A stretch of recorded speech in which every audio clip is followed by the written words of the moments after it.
Okay, oh, I like the socks. Oh, man. Well, I'm colorblind, so hopefully they match. They look great. Do they look okay? Yeah. Usually I have to make sure my wife dresses me. Yeah. She puts it all together. This will work. This is like marriage security. Oh, I know. I used to wear very plain clothes all the time, and then she made me start buying other clothes, and now I don't know what matches, so I have to get her to dress me. She did that on purpose. That was very wise of her. She's a smart woman. I'm not sure how to sit. Is that fine? We're good? That's my sister. She came to make sure I don't embarrass myself too badly. Yes. Where's your Ronald Reagan pen? And they gave me a Simpson pen instead. Shouldn't you have both on? I didn't know where to pin the other one. Okay. It'll be all right. Everybody good? Okay. Great. Okay. Thank you for everybody for being here this morning. We are extremely privileged to have all of you with us and to have a special guest with us, John Coleman of Sovereign's Capital. We are just deeply, deeply grateful for your presence here this morning. I want to just take a quick second. I'm Ken White. I serve as the Dean of Advancement here at Simpson University, which is all about trying to generate resource both for the university and for our community. And so I want to take just a quick minute to both introduce the chair of our communication department, Molly Rupert. Yay. And John Coleman, CEO of Sovereign's Capital. We are going to conduct an interview with John for about 30 to 45 minutes. There will be a time for questions from the audience after. And unfortunately, I have a sad announcement to make. The U.S. Postal Service, I'm putting all the blame squarely on them. The books were supposed to be here on Friday. They're just arrived in Sacramento this morning, and so they are not here. So we have an insert that John can autograph in lieu of the book. We will have a place where you can leave your address, and we will ship the books to you following the event. So with no further ado, thank you, and please give a warm welcome to Molly and John. Thank you.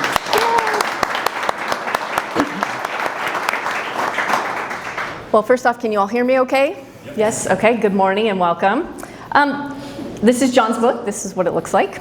It's lovely. This is his 5th book. And this is an amazing feat as somebody who was a journalist for a long time. This is pretty incredible to write 5 books. But I'm curious, John, how do you like to introduce yourself beyond your resume, and what led you into the work you're doing today? Yeah, well, first of all, before I start with that, I just want to say thank you to Simpson University, to all of you, to you for being here today. It's always a joy to be able to speak to college students, especially at a great Christian college like this. I got the tour of the campus from the rooftop this morning and got to see everything great that's going on at Simpson. And so know that I'm genuinely grateful to be here, and I'm so grateful to you all for coming out today. With regards to the book itself, the title of the book and kind of why I write it, my career has really had 2 elements to it. One is I've grown up as an investor, so we do dominantly private investing, venture capital, private equity, real estate.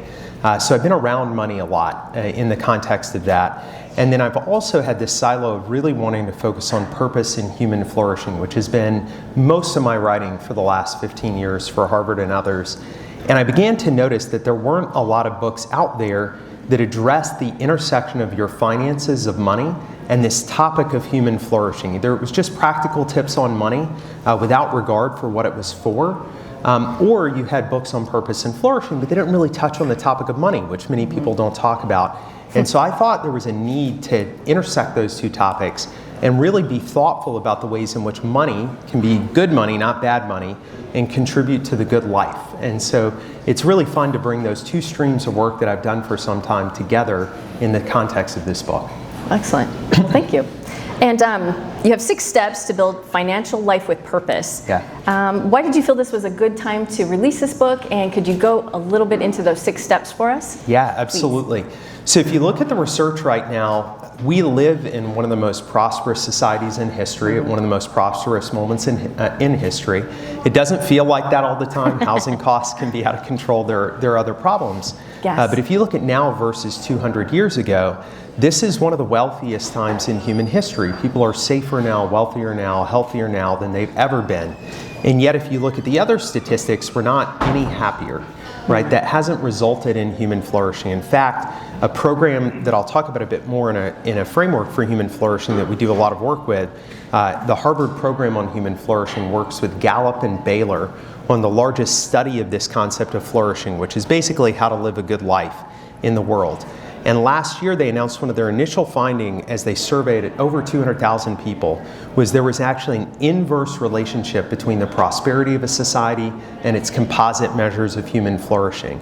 Meaning the wealthier a society was, actually the lower it rated on things like happiness and life satisfaction, close social relationships, generosity, mental and physical health, etc.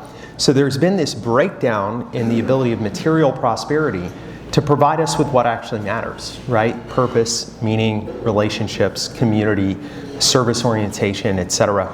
And so I thought we really need to investigate why that was happening. Why is more money not allowing us the freedom to pursue these things that are more meaningful? And why does it instead seem to distract us from those things? Actually, in some contexts, make it harder to achieve those things. And so that's the basic question the book is trying to answer. I break it down into 6 chapters. The first of those is establishing what I call good money mindset. So introducing a framework for human flourishing, and then talking about what are the habits, mindsets, and values related to money that can help anchor you in this context of what it means to flourish as an individual. And then the remaining 5 parts of that framework are the different ways in which our lives touch money and how those might connect to that ultimate purpose. So it's earning with purpose, making sure your job and career are meaningful. It's spending or consuming wisely, which is making sure that when we spend money, it's actually oriented towards things that will make our lives better, not worse. It's giving generously and well, a topic I'd love to dig into because generosity is one of the 2 or 3 greatest determinants of happiness in life, whether you're generous. And yet if you look at the United States today, only about 1.5% of GDP is dedicated to charity. 4 in 10 Americans don't give $1 during the year towards other people. And so we're missing out on this opportunity. Investing for impact, which is my day job, so it's a little self-serving, but the idea of using our investment dollars both to build financial security for us and our families, but also to influence the world around us in positive ways.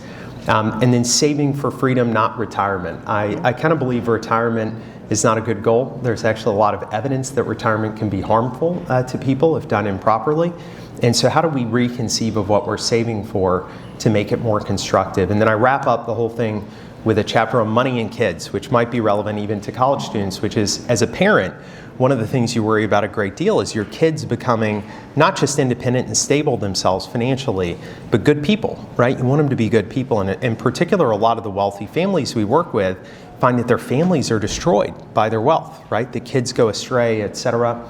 And so it's a chapter kind of weaving all those other concepts together, talking about how we can build families that have the right mindsets towards money, that can make them better families, that can equip young people to become more flourishing individuals as they age.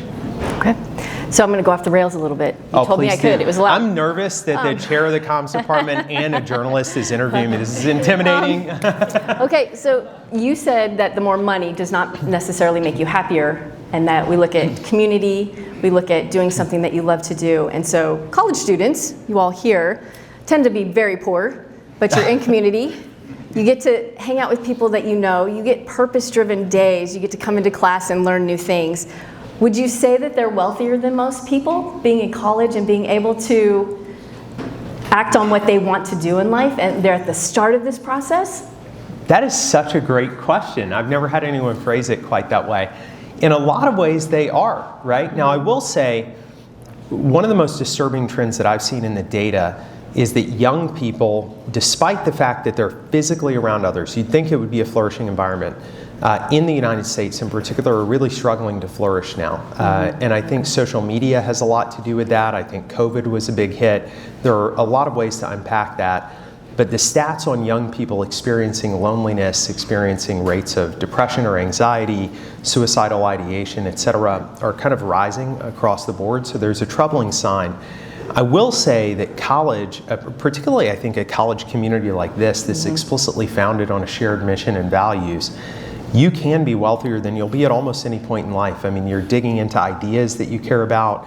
You have relationships. I'll give you a hint. As you mature into the adult world, your time to hang out with your friends unscheduled gets a little bit lower than it was in college. A little limited. But you've got athletics, you're taking care of your mental, physical, and spiritual health. Hopefully at a Christian college, you're getting spiritual disciplines built into that. And so in a way, I think this is an ideal environment for formation if you take advantage of it and if you see it for what it is. And the money struggles can actually be a good formative thing. I think, when I was born, I grew up without a lot of money. So when I was born, we lived in a single wide trailer in a trailer park in Central Florida. We grew up when I was younger without a great deal of money. We often needed more than we had. And there is a level at which that's not good. It's harder to be poor than it is to be rich. People need to be able to clothe themselves, feed themselves, get good health care. But there's also a lot of formation that goes in struggling, building for yourself, forming who you are without relating that to prosperity. And so the idea of being a poor college student but in community with others, the ability to learn and really form yourself, does have a lot of benefits over almost any other period in your life. Excellent. Thank you. Okay, you emphasize human flourishing and the good life as the goal, not just a bigger bank account. How do you define flourishing for most people, like not just college students? And what are some of the key dimensions of this in a Christian framework? Like, what are some things that we can work on for human flourishing? For sure. So as a Christian, so I'm a person of faith myself, I think we have to uniquely be centered in our faith, right? To love God and enjoy Him forever, to really dig into what the Bible tells us about our connection to our Christian faith. And the anchor of that is our relationship with Jesus, our relationship with God and the Holy Spirit. And that has to form everything else that we do. And the Bible obviously has a great deal to say about what makes a good life, right? Whether it be the Sermon on the Mount or the other commands of Jesus or even stuff from the Old Testament that kind of gives you a framework for that. As I've tried to put a box around it in the modern world, there are a couple of modern researchers in the mainstream world that help to lay out more data-driven frameworks to human flourishing that I think actually match quite well with the Christian life. In the book, I talk about a guy named Marty Seligman, who's at the University of Pennsylvania, and then we've worked a lot with this guy, Tyler Vanderweel, at the Harvard Program on Human Flourishing. Tyler is a Christian, so that's helpful because I think the framework easily connects to his faith, and I've heard him speak about that. He lays out effectively 6 key areas in which you need to be successful in order to achieve a comprehensively good life. The first of those is happiness and life satisfaction. So it's really tough to have a flourishing life if you're miserable all the time. So there is a component of like being happy, right? So that's necessary but not sufficient. He talks about character and virtue, which is where your actions line up with what you believe to be true about what's good in the world. Am I living in accordance with my most deeply held values? He talks about meaning and purpose, which is in all areas of my life. Am I getting the sense that my work, my life has an impact at my job, in my home, in my community? There's physical, mental, and spiritual health. So am I physically healthy? Am I mentally healthy? And again, am I developing this relationship with the transcendent, which in our faith is very clear, such that I'm a balanced person. And then he also talks, the 6th characteristic is financial and material stability. But what's different between that and the other 5 characteristics is it's the only one that's a means, not an ends, right? And I forgot relationships is the 5th of the other. So you need to have a depth and breadth of positive relationships. So if you think about those first 5, those are things you pursue for themselves. You can't have too much of them and they reinforce the others. If you're a person of good character, you have better relationships. If you have better relationships, you're happier. Money is not intrinsically good. Money is good only in so much as it supports those other 5 things. And I think us seeing money as an ends, not a means, is actually where we go astray, and it can begin to crowd out those most important things in life. Are there any steps to making sure that we do that we see money as an ends and not as a means versus an ends? Yeah, absolutely. How can we change that mindset, especially in today's digital world where all we see are things and people using money maybe incorrectly or to just gather more wealth or more things, more materialistic things? What are some mindset shifts that we can do to make that better for us? For sure. There are a couple that I lay out in the Mindsets chapter. One of those is just not to confuse your worth with your net worth. And I think being a Christian is very helpful to this, because we know that our identity, every human being on the earth is created with dignity, in the image of God. They all have intrinsic value. Every one of us is equally valuable to the God who created us. And so our net worth has nothing to do with that. 1,000 years from now, they'll still be talking about Mother Teresa. They probably won't be talking about Warren Buffett, as nice a guy as he is. Our net worth has nothing to do with our worth as human beings. As college professors, we all understand that. So we really have to anchor an identity that's more permanent and that's more resilient and more in touch with what makes a human person. I think it would behoove all of us to think about a financial finish line, which is something that I talk about in the book, which is where we define in advance what's the lifestyle I want to lead. Because the natural tendency is, as our income increases, we increase our expenses. We chase ever higher levels of income because of something called the comparison trap, where we don't think of ourselves as rich just because we're rich. We always measure ourselves relative to other people. There was a great Harris poll. So nobody ever, if I ask you the question, like, how much money is enough? I'm not going to ask that right now because it would be chaos, but none of you would have the right answer probably, because there is no right answer. The answer that everyone gives is a little bit more, right? Even when a reporter asked John Rockefeller one time when he was worth 2% of US GDP, John, how much money is enough? He said, just a little bit more.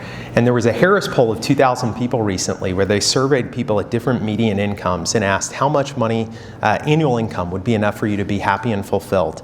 And at $35,000 in median income, they said $50,000. At $75,000, they said $100,000. At $250,000, they said $350,000. The truth is, because of a psychological concept called hedonic adaptation, we quickly get used to new lifestyles and constantly chase more. We're naturally acquisitive. And so I think thinking about the finish line, like, what lifestyle do I actually need? And beyond that, not just trying to accumulate stuff anymore, is an incredibly important mindset to anchor ourselves in. So those would be a couple of just upfront concepts. And then the idea that money won't make you happy. So there is a baseline of material stability, like in the flourishing framework, that we need to pursue those other things. Harder to be poor than to be rich. But two Nobel Prize-winning economists, Angus Deaton and Daniel Kahneman, about 7 or 8 years ago did a study on actually where is the threshold at which additional money on its own doesn't make you happy anymore. So it doesn't make you sad necessarily, but it doesn't contribute meaningfully to happiness. And they found that at that time, it was $75,000 in annual income. Today, that would be $105,000, $110,000 in annual income, which is a lot of money, but not as high as most people would think for the threshold at which money no longer is a major contributor to happiness. And so that threshold is lower, I think, than most people think, even though the culture is telling us to chase designer clothes or watches or cars, and that those all tell us whether we're a good or a bad person. Wow, powerful, thank you. Many of our students are choosing majors, internships, and first jobs.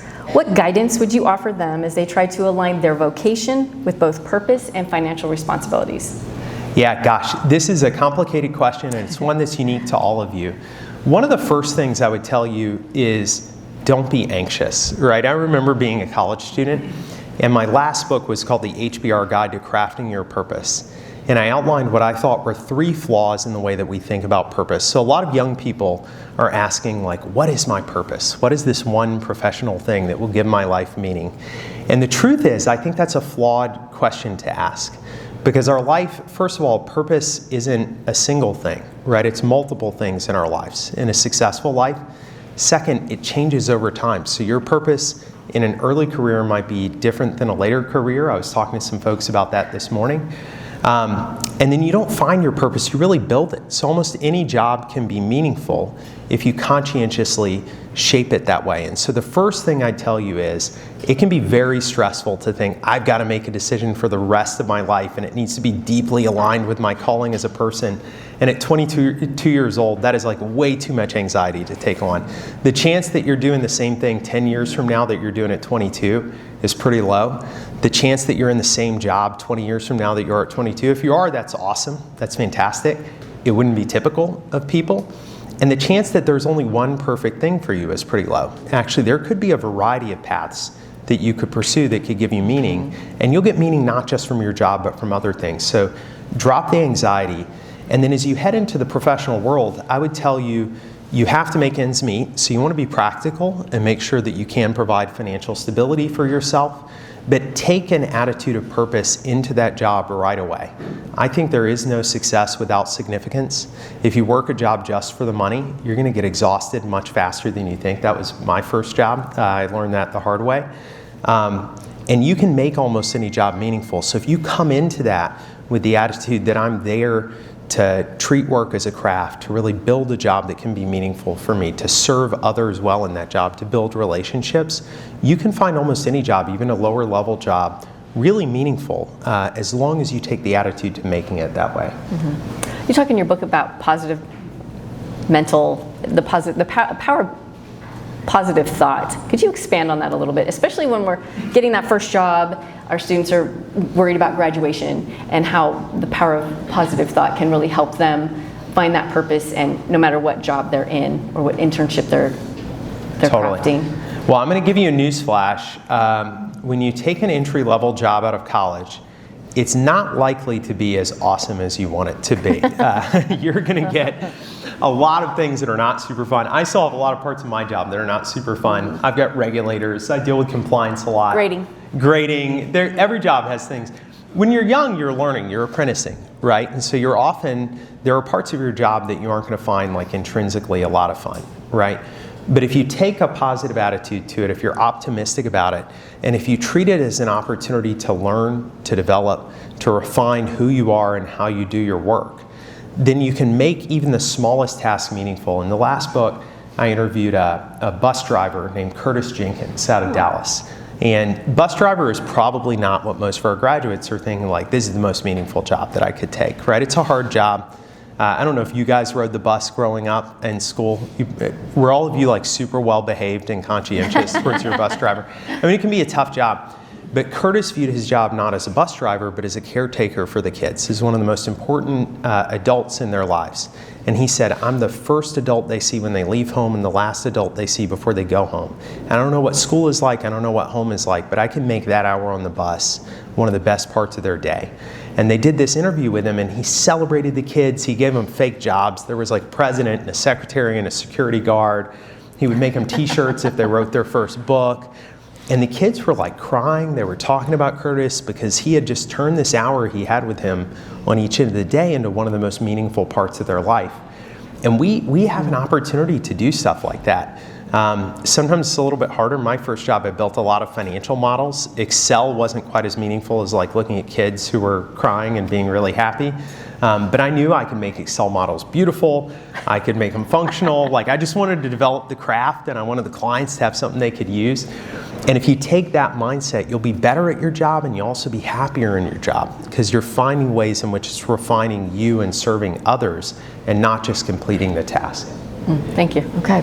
I'm going to switch up to some generosity, giving, and rich life. And you've written about generosity as one of the strongest predictors of a truly rich life. How does giving reshape our relationship with money and our experience of happiness and community? Yeah. We have a volunteer requirement here at Simpson, and I'd love to hear your thoughts on how that plays into That's awesome. living a rich life. Yes, if you look at the determinants of human happiness, the number one determinant typically in people's lives is relationships across studies. So the depth and breadth of your positive relationships. The oldest study at Harvard on this topic, actually over 80 years following people's lives, determined that happiness is love, full stop. It's like the depth and breadth of relationships you build. The number 2 or 3 determinant is often generosity towards others. And that's tightly linked to that first idea of relationships. And that holds true for people as young as 2. There was a great study of toddlers where they brought in these like 2, 3, 4-year-olds, and they gave them a treat. And they gave them the option to eat the treat or give it to a puppet, who is like a stand-in for a person. And the toddlers who gave the treat to the puppet, when they surveyed them on exit, were significantly happier than those who had eaten it themselves, right? This is hardwired in us, and those hold true for surveys of adults. And yet, as I said, we somehow forget that lesson. There's not a state in the country that gives more than 4% a year in GDP. The US is the most generous nation in the world and only gives about 1.5% of GDP. The next closest country is below 1%. 4 in 10 Americans don't give anything at all. Christians don't do much better. 3.5 out of 10 Christians don't give any money to their church or to charity in any given year, despite what you may think. So we do a little bit better than atheists, but not that much better. And so we're missing this remarkable opportunity, not just to improve our own lives, but to improve the lives of those around us.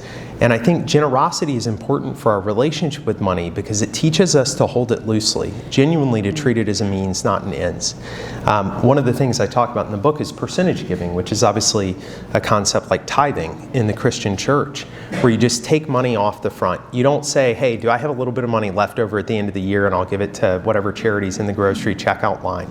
It's like, no, I'm taking 5, 10, 20% of my income up front. And I'm putting it in a DAF, or I'm giving it away right away, and I'm going to live off the rest. And psychologically, what that does is it just breaks the tie that you have to money, the need that you have for it. You learn to hold it loosely, and then you start to see the benefits that can create in the lives of others, particularly if you not just give financially, but of your time. You get to be involved and see how it's helping other people, and it's one of the most enriching things you can do. I would also say, I have the privilege of working with a lot of very wealthy families. And the number one thing I've noticed between wealthy families that end up functional versus dysfunctional, all the functional families have a family practice of giving together. That the kids learning that money is not the most important thing in the world, that serving others is foundational to them growing into better human beings and living better together as a family. So I think it should be core. And whatever that percentage is, maybe as a college student, it's not that much. Right? But just learning to do 1% off your salary or 5%, doesn't have to be 10%. Whatever it is you can actually afford right now, but doing that first and getting engaged with your time in charity will just transform your life. So generosity can include things like volunteering and For sure. helping at church and things like that. I think it has to. I think if you're just giving financially and you never give of your time, you never volunteer, you're never hands-on, you're missing a huge component of generosity. At the same time, if you're saying, oh, well, I volunteered at the soup kitchen, but I haven't given $1 to anyone, that's not exactly what God tells us to do. And so I think it's a combination of the two. Okay, thanks. All righty. Now we're going to move on to leadership, influence, and faith in the marketplace. As a managing partner at Sovereign's Capital and a leader in faith-aligned investing, how have you seen capital either hinder or enhance human flourishing? Oh gosh, yeah. You know, the phrase good and bad money actually comes from investing. I haven't talked about this a lot, but the name popped into my head because in venture capital, people use the phrase good money or bad money all the time. Good money in venture capital is when you're an entrepreneur and you take money from an aligned party who's going to be helpful to you in ways other than financially, who sets fair terms, who's a good partner. Bad money is someone who tries to take advantage of you, doesn't add anything to the relationship, is too short-term in their thinking, etc. And so I think in the investment world, finance has the ability to influence almost everything around us. I give a talk on this called All Investing is Impact Investing sometimes. There's $120 trillion in investable capital in the world today. Wow. It touches every single thing in your life. These chairs were financed by private equity or private debt. This camera comes from a company that's held by public shareholders. The components are from private equity-led manufacturing companies overseas, probably. The clothes that you're wearing come from companies that are financed. Everything you have is touched by money. That money has influence. The capital that's put to work in those companies, you often have control of the boards. You can determine whether employees are treated fairly. You can determine whether there are human rights abuses in the supply chain. You can determine whether customers are treated well. There are ways in which that capital influences everything. And so one of the joys for me working at Sovereign's Capital, so we're an explicitly Christian, faith-driven investment firm. And one of the theses is our mission is to love God and love our neighbor through investing, so we have to live with fidelity to our faith. But the love of neighbor part is investing in human flourishing within the companies.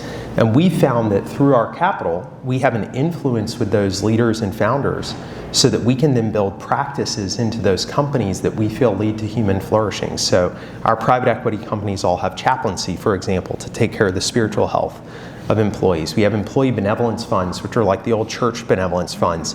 So if an employee's in financial crisis, they can get a grant from the work-sponsored employee benevolence fund to help them through that financial crisis. And there are a variety of adoption benefits, for example, that can help people if they want to start to form families. And so we have that opportunity with our capital, even though a lot of capital doesn't do that. In fact, sometimes influences the companies in negative ways. And so I think as you chart careers, particularly if you go into finance, thinking about the influence that your dollars give you over companies and whether you're going to use that for good or for bad, or when you're investing your money, is it being used for good or for bad, I think is a really essential part of using that capital well. And what are some of the things that you guys have invested in? I'm thinking of. Okay. A lot of stuff we invest in is like please? kind of boring. Boring businesses are often great. I'll list some of the fun ones. So through our venture portfolio, a couple of companies recently. Have any of you heard of Valor Atomics, which is like the modular nuclear company? There are two big modular nuclear startups, Oklo and Valor Atomics.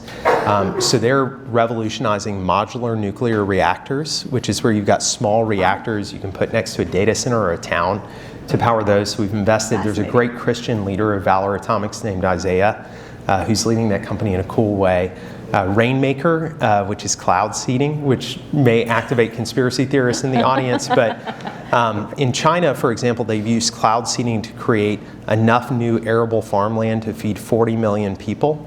Here in the US, Utah has contracted Rainmaker to refill the Great Salt Lake, which is running out of water effectively.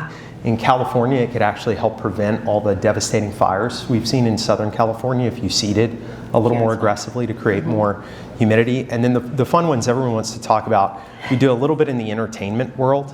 So how many of you have heard of Bear Grylls, the outdoor adventure star? So we're his new producer. The next season of Running Wild Desires, it comes out in 2 weeks on April 21st on Fox. And we helped start a movie studio called Wonder Project. Have any of you seen House of David on Amazon Prime? Yeah. So that was our first. Have you heard of Nate Bargatze, the comedian? Yeah. So his first movie is with us. It comes out in May called The Breadwinner.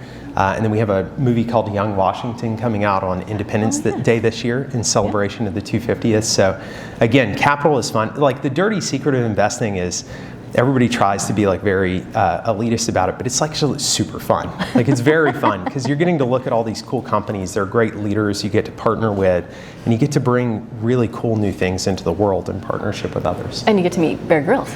Bear is a fun guy. Yeah. He's it's actually sad to meet Bear because he's 50. He's a little bit older than me. He's got to have like 5% body fat. He's like totally ripped. He's just way cooler than me. So I almost feel inferior when I have to hang out with him. At some point I'm going to jump out of a plane with him when we finish raising the fund. So that would be fun. Fantastic. Okay. All right. Looking across your experience in consulting, investing, and public policy, what virtues do you think are most critical for Christian leaders who want to steward power, money, and influence well? It sounds like your company is doing that, and what kind of tips and tricks would you help our students with? It's always dangerous to give these tips and tricks because I'm a super imperfect person. Like one of the hardest things in moving to Sovereigns, I had a mainstream finance career, is I actually feel some responsibility for spiritual leadership now, not just business leadership. And I always feel completely unequipped to do that. Like I don't know why anyone would look up to me as a spiritual example because I know all my own struggles. So anyone who gives you advice on this stuff is very imperfect. I would say anchoring yourself genuinely in your relationship with God and developing the spiritual practices to keep your identity fixed on Him and your purpose in life fixed on Him. That can sound very cliche, but when you're in the trenches of adult life and the kids have a health problem, there are problems at work, you're faced with, do I make this slight bend in my ethics to make something work a little bit better? You've got to have your identity in God, and it's got to be more permanent than how your day is going or what's happening in the world around you. And that anchoring and the practices around it, I think, can keep you focused. I think that beyond that, I think an attitude of intellectual curiosity is essential to developing a good adult life. You can learn something from everyone you meet in the world, no matter how smart you are. Like everybody in this audience is better than me at something. They know more than me about something. I can learn something from them. And if you take an attitude of intellectual curiosity towards others, you'll develop better relationships and you'll just also become a better person, right? It's in humility that I'm not the best. I'm probably not the best at anything. Like someone in this room is probably better than me at everything that I do. And so I can learn from them. And then an attitude of service, I think. When you meet people, don't just think, what can I get from them, but what can I give to them? How can I make their life better? Are there ways in which I can invest in them that can help them to lead a better life? And I find that if you do that, other people invest in you naturally. There are people who won't. There are people who will misuse that, and there are times to cut off relationships as a result of that. But if you take that attitude towards others, it's amazing how it opens others up to you. And you not just lead a more fulfilling and rich life, but you tend to build deeper and more positive relationships. Powerful, thank you. For young graduates with limited resources, what are some concrete ways to start aligning their savings and investing with their deepest values? Yeah, for sure. Look, I think at your age, if you're like me as a college student, your resources are a little bit limited, right? I think the first thing you can do is just develop disciplined financial habits that set you up for financial independence, so that later on in life you can begin to incorporate more of the values you want in your portfolio. So at this stage in your life, I would really focus on just foundational financial habits that give you the freedom to pursue your life as you see fit. The first of those is to really learn and understand something called compound interest or compound earnings. Have you guys heard this in your finance classes? Everybody's heard it. Do the math behind it, okay? $10,000. Let's say you got $10,000 today and you invested it if you're 20 years old, right? If you invest that $10,000 over 45 years, so say you're 20 and you want to retire, even though I don't like retirement, at 65. If you invest that $10,000 at 10%, which has been the average return of the S&P, in 45 years that's worth $750,000 without adding anything to it. If you invested at 2%, it's worth $25,000 over that period of time. If you invest $10,000 a year for 40 years at 10%, it's worth $4 million by the time you get done with that 40 years. Little tiny habits, and $10,000 can seem like a lot when you're a college student. Hopefully as you get into a career, maybe it's $5,000 to start, but that's not a huge amount of money to invest every year if you're doing retirement accounts, etc. If you start early and give yourself time, the opportunity for it to expand is huge. Most people don't think of that. There's a great story in the book. Do you guys, the Los Angeles Lakers, you remember they just sold for like $11 billion? And Jerry Buss bought them in the late 70s, I think. I don't know if anyone's seen this story. So everybody thought, oh, Jerry Buss bought the team for like $70 million. In the late 70s, he just made $11 billion, or his family did, on the sale of it. Do you know that over that period of time, if Jerry Buss had invested in the S&P 500 instead of the Los Angeles Lakers, he would have had like $13 billion.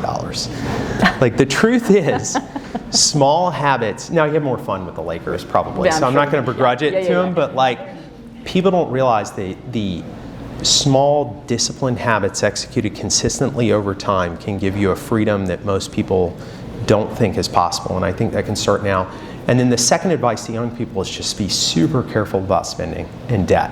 I am not a big fan of debt. I use debt as a business person in private equity. I think there's some debt like mortgages, if you have a good down payment, that can be good. Credit card debt is a menace that you need to stay away from. Like, if you can never have it, that would be better. Consumer debt, like credit card debt, being very careful about your student loans, auto loans. Just as small discipline habits now that yield investments later can have huge influence, most people, when they take debt, don't think of the obligation that puts on their future self to pay for it now. And so living within your means out of the gates and not encumbering your future with the necessity of this debt, I think is one thing that's incredibly important for young people. There are a lot of young people who aren't out of debt from consumer debt, car loans, student loans, et cetera, into their 40s. And that really restricts their life and their ability to generate savings. So just be very thoughtful about your lifestyles now. Thank you. We can all learn something from that. One less latte a week, right? Just small changes. I say as I'm drinking a latte. Yeah. Right. This was a gift of Simpson University, though, so I'm very grateful. So it's okay. Yeah.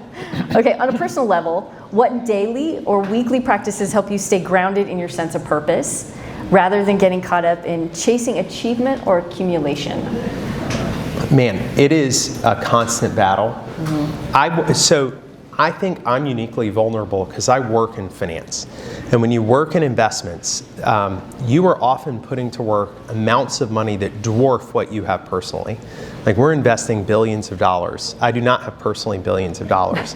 So you get immune to these big numbers and to the way that the people around you are living, because I work with a lot of people who are wealthier than me. And so I think the temptation to fall prey to defining your identity that way, to overspending, to do the comparison trap and compete on material things, always there. Never go away. You'll never solve that problem. Daily and weekly habits, I think being in a church community, being in a small group, having a good habit of prayer daily, multiple times a day, being in the scriptures, like those basic spiritual disciplines, having good mentors in your life who are spiritual mentors as well, are super important.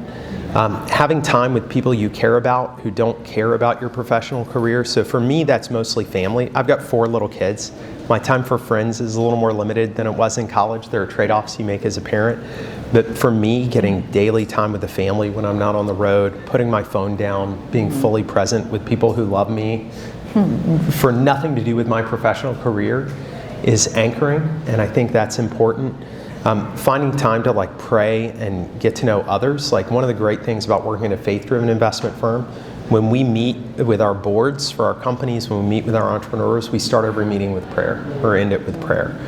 And it just re-anchors you in the things you all care about, the shared mission that you have. And you subject yourself to a real God, right? And say, like, this is yours. We're trying to figure it out. Help us figure it out. And then I'm a big fan of just kind of taking stock of your own life.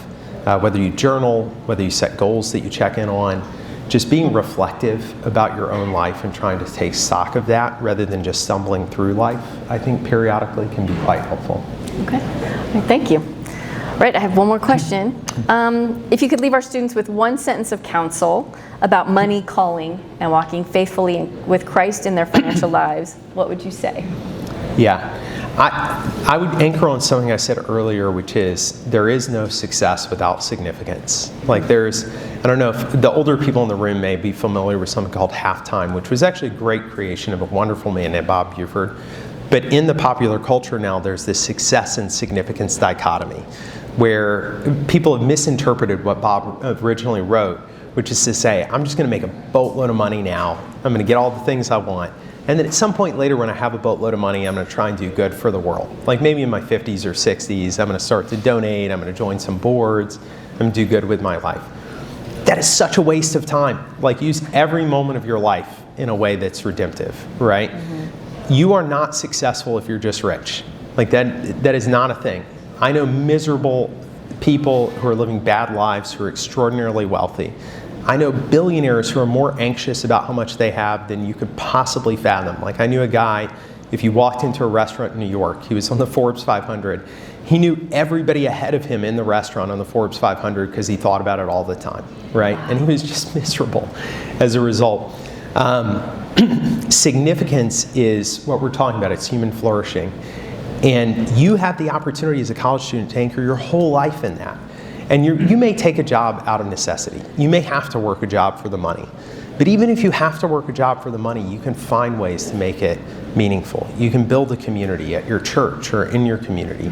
You can donate your time even if your financial donations are pretty low. Find a way to lead a rich life, and don't try and segregate those ideas of significance and success in your life. Wow, good advice, thank you. We do have an opportunity for questions. We were going to have cards, but we're just going to wing it because it's more fun that way. Does anybody have a question? Yes, sir. Yes. Okay, so there was one point when you talked about chasing freedom instead of retirement. But if time's your most valuable asset, isn't retirement when you have the most freedom? Yeah, great question. So the question was, I talked about chasing freedom, not retirement, but isn't retirement when you have the most time? Implicitly, I think you're actually thinking of it the right way, and I'll explain why.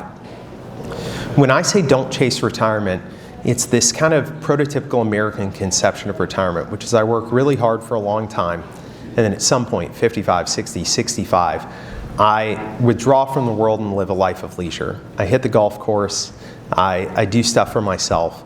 I think there's an amazing amount of evidence that that's actually really bad for you. So if you look at the statistics on retirement, and I'll go into territory that's a little less relevant to 20, 22-year-olds right now. Social Security Administration has shown that delaying retirement even 1 year reduces all-cause mortality by 24%. People who retire have far higher rates of cardiac distress, mental illness, cognitive decline and dementia, mobility decline, etc. They feel more loneliness, they get disconnected from community. So this thing we thought would make us happy, like withdrawing from the world and just kind of being in a life of pure leisure, if we're just focused on self, actually hurts you mentally, physically, and spiritually. And so what I mean by Save for Freedom, Not Retirement is building up enough of a financial foundation that you're not withdrawing from the world, but that you're better able to choose the way in which you contribute to the world in a way that's aligned with your deepest passions. And so when I think of successful retirement, for example, there's a story of a wonderful man in the book named Rick Woolworth, who was a friend of mine. Rick was a Wall Street guy, worked at JP Morgan and a variety of other firms. He was always living with significance, so at those firms he was known as a Christian, he was known as someone who invested in others, took care of clients, he had a lot of joy in his career.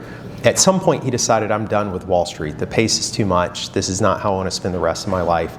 So in his 50s at some point he took off.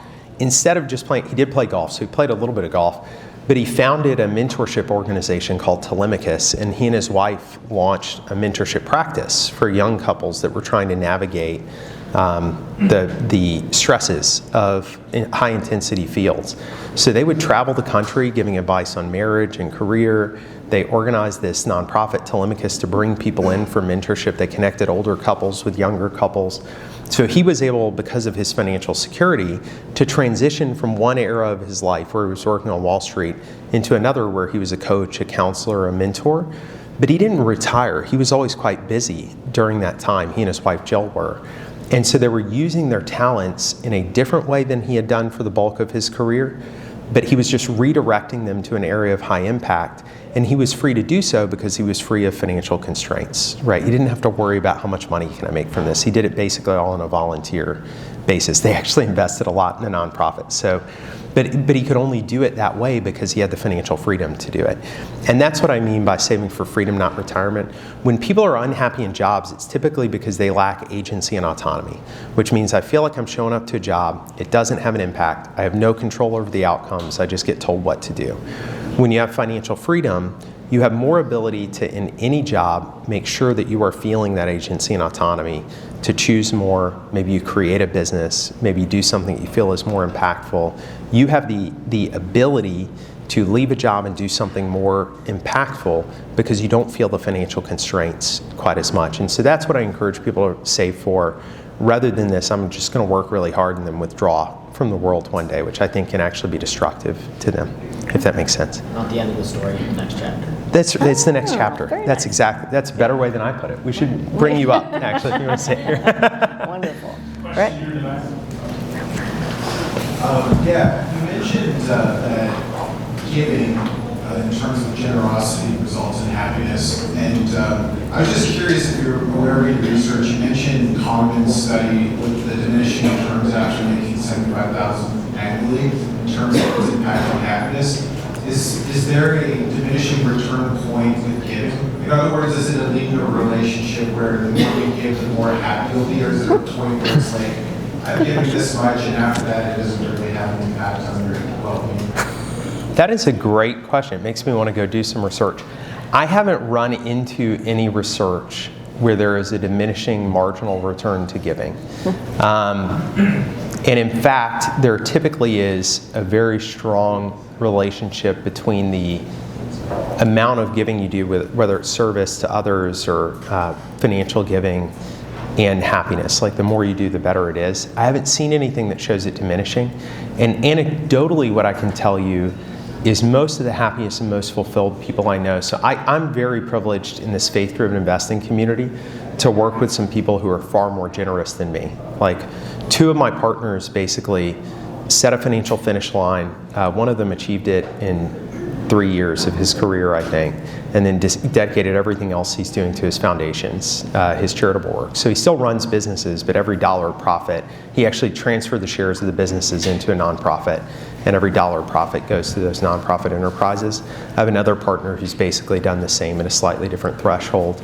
And we know a few others, like there's this guy, Alan Barnhart, who runs Barnhart Crane and Rigging, and he's contributed his company into a nonprofit, and they're giving away, I think it's like $100 million a year or something right now, and he takes a salary, or I think he's retired from the CEO job now, so I don't know if he does it, but he set his salary as the same salary as the CEO of InterVarsity, I think it was, at the time he was working there, and so he and his wife just live off that much, and then everything in the company, which is making hundreds of millions of dollars, goes to charity now. And I've never met one of those people who was like, gosh, there are days where you're like, it'd be kind of nice if we were like upgrading to first class, or it'd be kind of nice if I had a plane. And some people choose to have a plane. But like, you don't hear a lot of them saying like, man, I wish I had given less. Like, I don't know that I've ever heard that before. And which is a challenge to me because they're more generous in percentage, in absolute terms and percentage terms than I am. So it's a constant challenge to me. But that's a great question. I don't know of any research on that at the moment. I personally have a question. I started in the investment business in 1998. Yeah. Morgan Stanley.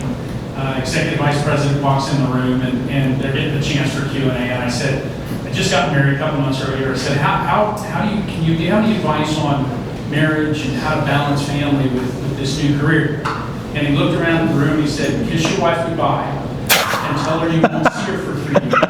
And he was dead serious. Oh my goodness. And re-emphasized the point across the room that it took sacrifice to make it in this business.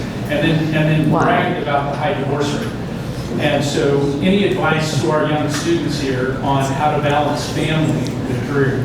Yeah, if you walk in and your boss gives that talk, like, start getting your resume out to some other folk. I mean, look, I'll be pragmatic here, which is I do have a piece of advice to young people, which is I think early in your career, you should focus less on work-life balance and more at getting really good at what you do. And early in your career is the best time to do that because your real obligations are the lowest. Now, you may have had kids in college. Basically, it changes when you have a wife and kids and other obligations, but particularly kids, I think. And so that first few years out of college, I think you should overinvest in getting really good at what you do professionally, because then that equips you with the skills to be a free agent. Like, it's amazing how much your reputation and skills from early in your career buy you the ability to balance more over time when the actual demands on your time are higher. So like when I graduated college, I got married 4 years out of college, I think. That first few years, I could genuinely invest more in my job and get really good at what I was doing. And what that helped was my reputation within my firm, within the industry, then became great. I was actually pretty good at what I did, and that bought me the flexibility to choose the bosses I worked with. I was consulting firms, which I was in at the time, are kind of like the MBA or something. You're a free agent. And so the best consultants get to choose which partners they work for, so I could avoid the guys like he described, like the plague, and I could work with guys who had families, who were like actually a little more balanced about what they did. But I wouldn't have been able to choose that if I hadn't built up the skills to be good at what I did. So there's a pragmatic component of like, be realistic about what your outside of work demands are and get good at what you do. If you're good at what you do, and if you have a good reputation, you buy optionality. At the same time, there are things you can't sacrifice. You can't sacrifice your physical and mental and spiritual health, right? Focus on those. You can't sacrifice your spiritual life. You definitely can't sacrifice your family. Like if you choose to have kids, you are choosing to make that if you choose to get married, you're choosing to make those the number one thing in your life other than God, right? Your wife hopefully will not have another husband. Your kids can never have another biological parent, right? Or your husband won't have another wife, hopefully. That is the only job no one else can do. Like my firm would survive if I left tomorrow. Like if my plane goes down tonight when I'm flying to Burbank, which Richard, I hope it doesn't. My work would be fine, my family wouldn't. My work would recover, right? My kids can never replace me fully. And so I have to live every day in knowledge of that and making sure that those commitments are central and everything else fits around that. And if you have to make professional trade-offs to do that, so be it. Great question. Yes, as a parent of 4 children, or even 4 kids, where are you leading those children as far as we're living in an AI world, and the next 10, 15 years is going to be incredibly interesting to watch. Where are you guiding your kids as far as higher academics, getting a master's or doctorate, versus specialist industry, electrician or elevator mechanic, or finance? Is AI going to be so generating ideas in finance that would be a bad thing to go into? So how are you going to lead your kids into where they're going to have the most satisfaction? The short answer is, so my kids are 5 to 12, so they're younger. That they're not totally thinking about career. My 7-year-old really wants to be a vet, a farmer, and zookeeper, and have a stay-at-home husband so that she can do all of those 3 things because she thinks it'll be busy. But we're a bit further away from the actual career decisions. The short answer is, I don't know yet because I have no idea what the world's going to look like in 5 years. So 2 components to that question. One is, we have firmly decided that our kids won't have personal devices or social media until they're 16, which is tough in today's world. But I think social media is super toxic. I think the constantly online world, all the statistics show for kids, it's horrible. If you meet tech leaders who are in venture capital, they have the same rules I do. They will not let their kids touch social media. They're getting them accustomed to computers and AI. My kids use those in class, like for class. We let my son play NBA 2K once in a while. Like we're not crazy, but they don't have phones. They won't have social media. We have one dumb phone we let them take when they go on a basketball trip or something.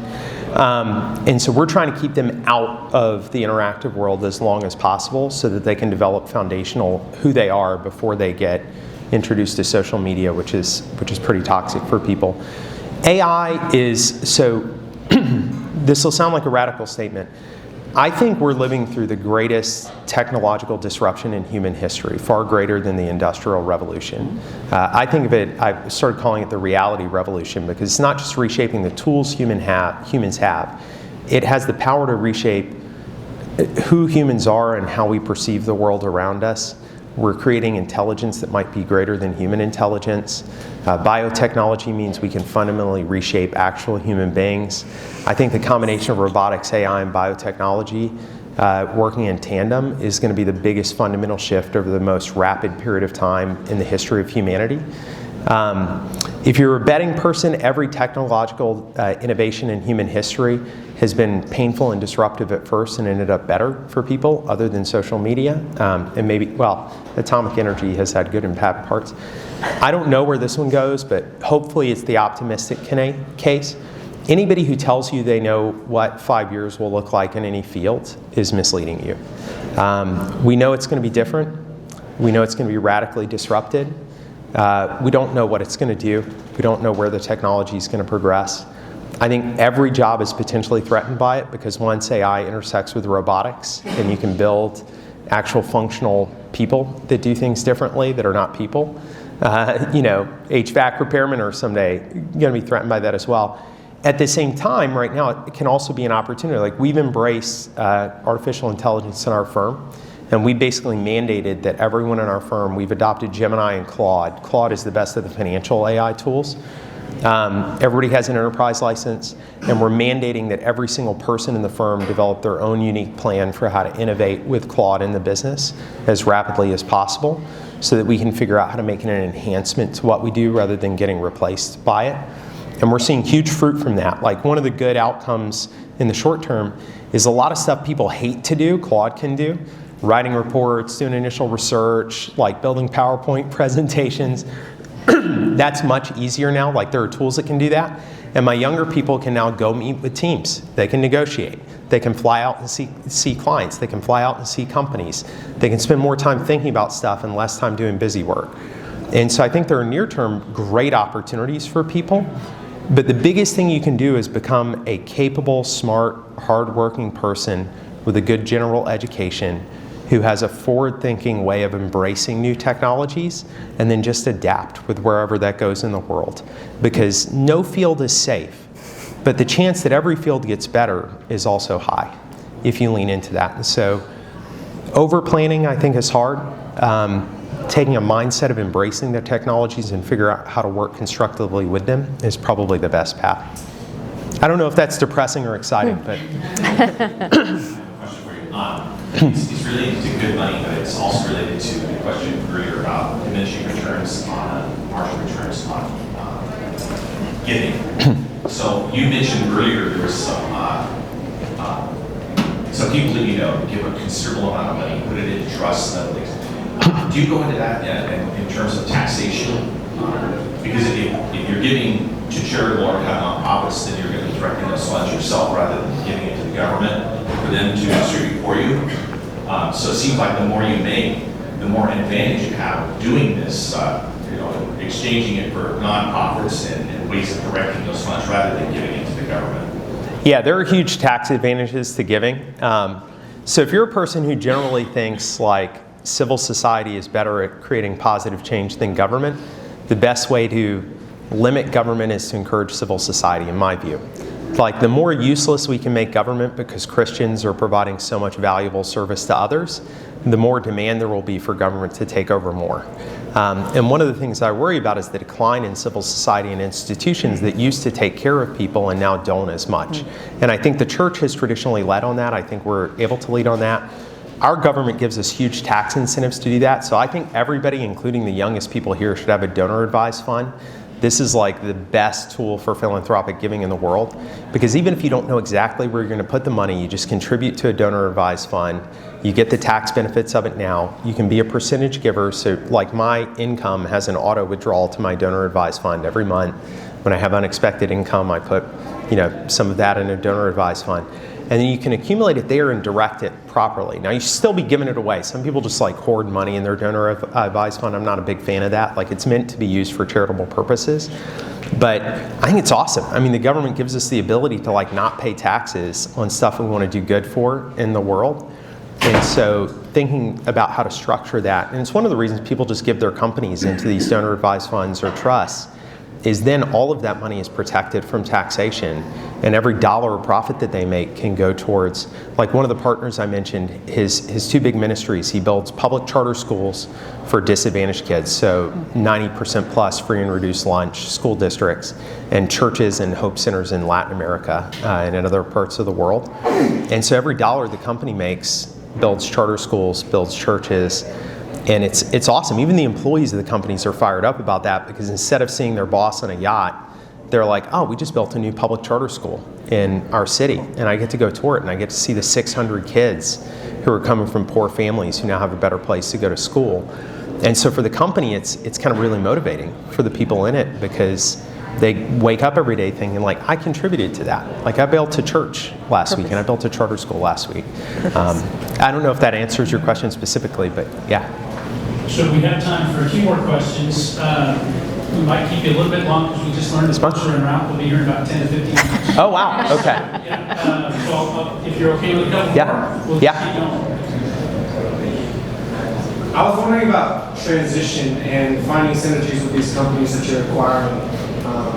Have you ever had a bad experience with that? And being a Christian sovereign capital company, do you especially look for Christian companies to acquire? Yeah. So our thesis specifically at Sovereigns, and we don't think this is the only approach to faith-driven investing, so we're going to be very careful about that. We have our own approach. It works for us. We try and encourage the whole ecosystem, many of whom have other approaches, and we think that's awesome. 1,000 flowers bloom. We don't have like a monopoly on understanding scripture or like how to do this properly. We want everybody to lean into it, and there's no perfect answer. We only invest with Christian leaders. So when we buy a company or invest in a venture-backed startup, the litmus test is there has to be a Christian leader who has authentic spiritual integration into their business. And then we work with them to deepen that spiritual integration over time, right? We find that aligns our values. It also means that we can have the performance discussion, which is most of our clients are great Christian institutions, nonprofits, and families. It's the Salvation Army, or it's a family that's building charter schools. And so when we go in and do a deal with them, we say, hey, we promised these clients to generate a good financial return. It's going to a mission. you and I are now in partnership, if you take this money, to generate the best return possible for those people, right? Within constraints. We're not going to ruin the company. We're not going to mistreat people. But you and I are signing up to enable those missions, right? And we're going to work at that together. And that allows us to have a real business person. Because being a Christian business person, you're not taking off your Christian hat. You're still obligated to treat people well. As a business person, if the business doesn't survive, you're not treating anyone well. And so we have had to make hard decisions. We've had to do layoffs in companies where the industry got decimated. You have to have performance-oriented discussions where someone's not really a fit for what they're doing anymore. And you can do that differently as a Christian, and we aspire to do that. I'm not sure we do it perfectly all the time. You can treat people graciously, respectfully. You can communicate openly. You can, within your financial constraints, give them the best possible transition that you can. You can fight to kind of keep people within a company rather than being too quick to let go of them, things like that. But businesses, in the business system, you have to make a profit to give jobs to everybody else and to create a return for those shareholders. And that sometimes requires difficult decisions. We tend to focus on growing companies on the private equity side, meaning we're not investing like distress for control, where most of the thesis is in wiping out a lot of the cost structure. It's not really aligned with our ethos to do that.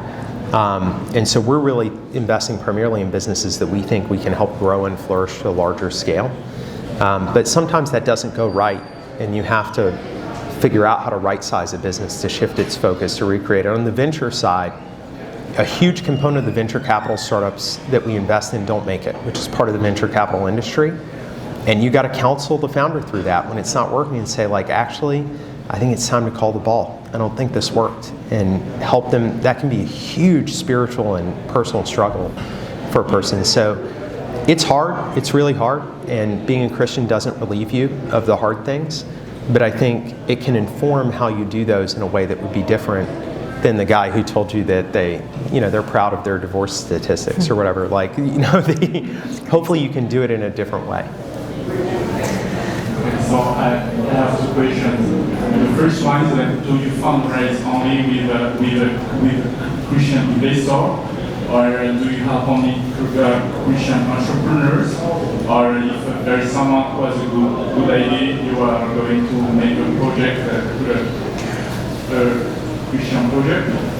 And the second one is that do you recommend any books to read to learn to invest in a Christian way that can be more significant for us? Yeah, great questions. So again, our specific thesis is only investing alongside Christian leaders. Not that that's the only right way to do it or that that's what everyone should do. We know other firms that don't have that constraint, but we have that constraint for missional alignment. I think there are great companies led by non-Christians. I think there are companies that treat their people better led by non-Christians than some companies led by Christians. So this is not meant to say that that's not possible or that only Christians can do good things. In terms of resources, one thing you could think about checking out is a few years ago my partners launched a couple of ministries, Faith-Driven Entrepreneur and Faith-Driven Investor. These are nonprofits that they funded that were intended to help the broader ecosystem of faith-driven entrepreneurs and investors. The truth is we can only invest in about 1% of the things that we see because we are aspiring to create great returns. So we say no to way more things than we say yes to. We realized that it was kind of unfulfilling for us and for them to say, you're a great Christian, good luck on this thing, we'll pray for you, rather than helping them in any way. And so FDE and FDI were meant to be ministries that could be available to everyone. And so there are FDE and FDI books, but if you go to the websites, there's also podcasts, we have video curriculum. You can actually enroll in a small group in either of those ministries where you go through a foundation course, which is a multi-week curriculum with a cohort of other real people and talk about the principles of faith-driven entrepreneurship and investing. And so those have created great resources for people who want to lean into this. It's all free. I mean, the book's not free. You got to buy it on Amazon or whatever, but the courses are free. There's a great book out called Good Money that you should buy like 1,000 copies of and give them to all your friends and write multiple Amazon reviews under different profiles if you want. Kind of a Chicago vote early, vote often. Yeah, those are good resources. And then there are some great mainstream resources. Like one article I would recommend, and maybe the book, to everyone was by a professor of mine named Clay Christensen, wrote a beautiful article one time called How Will You Measure Your Life that became a book, but the article contains most of it. And Clay was basically the biggest management thinker in the world since Peter Drucker. Wonderful man. He was a Latter-day Saint, actually, so he's part of the Mormon Church. But one of the smartest, most balanced humans I've ever met. And How Will You Measure Your Life was an article that came out of the final class he would teach at HBS every year, where he talked to his students not about being successful, but about leading a good life. And it's an article I've read probably 5 or 6 times. I read the book. And that would be a fun thing to pick up as well, if you're interested. Okay. I have one more question. This comes from going back to my own life experience. What tips would you give to young people, particularly fresh into their careers, on how to, particularly those that want to be capitalists? They don't teach capitalism in public schools. What few pointers would you give to acquire and or obtain access to capital to run and start businesses? Oh, that's a good question. Like, how do you get money from investors? Yeah. I mean, first, be really good at what you do. Again, like, there is no substitute for excellence. And I think actually our faith calls us to excellence, right? We're going to run the race as if to win it. But we do everything we do as if for the Lord. Like, I think Christians should actually have a higher standard of excellence than non-Christians, in my view. We're actually called to that. Being really good at what you do. Proving a track record. Some people are successfully able to start businesses right out of school. Mark Zuckerberg started while he was in school, so there are exceptions. I think a lot of times it's smartest to apprentice with someone really good at what they do up front. The books arrived, I think. There are boxes of them. Look at that. Woo! Miracles happen. Yeah. You get a book. It's like Oprah. A lot of times you gain that credibility through apprenticeship by going into a credible organization, learning from the best at what they do, and then you can stay with them or you could choose to start your own thing. And often entrepreneurs who are successful were actually worked with other entrepreneurs prior to that so that they could learn, or with other organizations. In our firm, we're recruiting most of our new private equity people or venture people out of either startups on the venture side or other venture firms, or out of like investment banking programs where they've learned to be really good at what they do to come into the private equity side. And so I think apprenticeship and earning credibility and demonstrating excellence in that first 5 or 10 years of your career can be a meaningful route to then giving yourself the freedom, if you choose entrepreneurship, to do that. And entrepreneurship isn't for everyone. Investing isn't for everyone. I have a lot of friends who went into big companies and they love it. They love working within a big company. They love progressing through it. So part of it is just your reflection on like, what am I cut out to do? Like, what do I enjoy? Entrepreneurship is kind of awesome, but it also kind of sucks. I mean, it's hard. You're going to work way harder as an entrepreneur than you will working for a company. You're going to fail more often than you succeed. You're going to not sleep very well. It's really hard.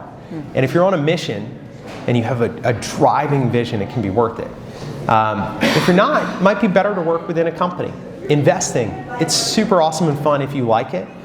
But like I joke with people now because I'm the CEO of this firm, and so I don't lead deals very much.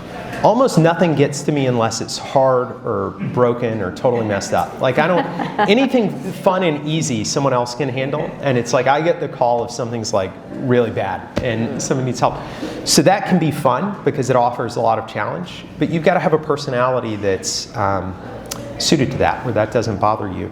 And so getting a realistic view of that's the other thing is meet as many people as you can, take them to coffee, don't ask them for a job, just ask them about their job. What do you do? What's it like day to day? How do you manage family? Talk to 100 people like that and start to get a sense for which of those people you feel the most like, and that will give you a vision for what you might want to do in life. So that was kind of like a roundabout answer to your question. I think we have time for one more quick question if anybody wants to ask. If not, we're going to let John take a break. We got one more in the back, and then after this we'll get set up and get a little good book. What would you advise on someone that, starting in their 40s, but, just starting as in their 40s, we talk about, getting out of college, and what about someone that's in their middle age? Yeah, it is. It is never too late to reinvent yourself. Like by the way, if you're in your 40s, you're probably going to live to 90 now. So you got more life ahead of you than behind you often. And some of the greatest entrepreneurial stories, in particular in American history, were people in their 40s and 50s. I mean, Bernie Marcus started Home Depot when he was in his 50s. He got fired from a sales job and decided no one else would give him a job, so he was going to start a company with his friend Arthur Blank. Arthur was in his 40s, I think, at the time, and they built one of the biggest companies in history, right? And there are actually a fair number of examples like that. I think, it can be harder in your 40s. You may have a family, you may have financial obligations, so your freedom to do other things is sometimes reduced, and so you have to think pragmatically about that.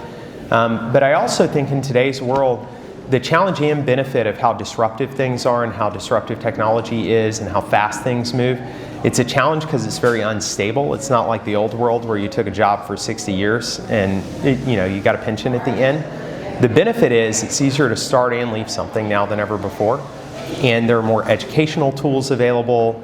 There are a lot of people who are open to people who are older doing things. And so I don't think anyone should put constraints on themselves. I mean, you live with your practical constraints, like can I pay my mortgage? Can I support my kids or my family if you have those? Beyond that, there's more opportunity to create now and to enter new fields and to retrain yourself than maybe at any point in history. And so approaching that with faith, not fear, I think can be important. Like I left my big mainstream asset management job and it felt terrifying to join like a little startup from a $1.5 trillion asset manager. And I joined something where I was like the 8th employee with $100 million with this weird Christian investing thing that I didn't fully understand. And I was like terrified. I was like, what am I doing? This could be a total disaster. And it's been the best career move of my life, right?